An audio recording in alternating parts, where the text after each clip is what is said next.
आज मेरी duty road roller पे लगी है। अभी देखते हैं कितने खड्डे होते हैं। सबको भरते भरते चलना है, लोगों को तकलीफ नहीं होनी चाहिए। देखिए, ये देखिए लोग कैसे एक साथ जमा करके रखते हैं आराम से, बिल्कुल। अभी ये खुश हो जाएगा। हाँ, हंसते हंसते गया बेचारा। अभी मैं आगे बढ़ रहा हूँ।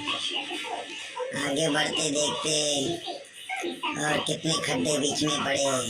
जितने खड्डे होंगे उतना अपने को तकलीफ होगी। क्या पता कौन लोग खोद के रखते इतना जोर जोर से। जिनको नहीं खोदना आता है उनको ही समझ में आना चाहिए। बोल नहीं सकते। हाँ, ये भी खुश हो गया। चलो, अच्छी बात है।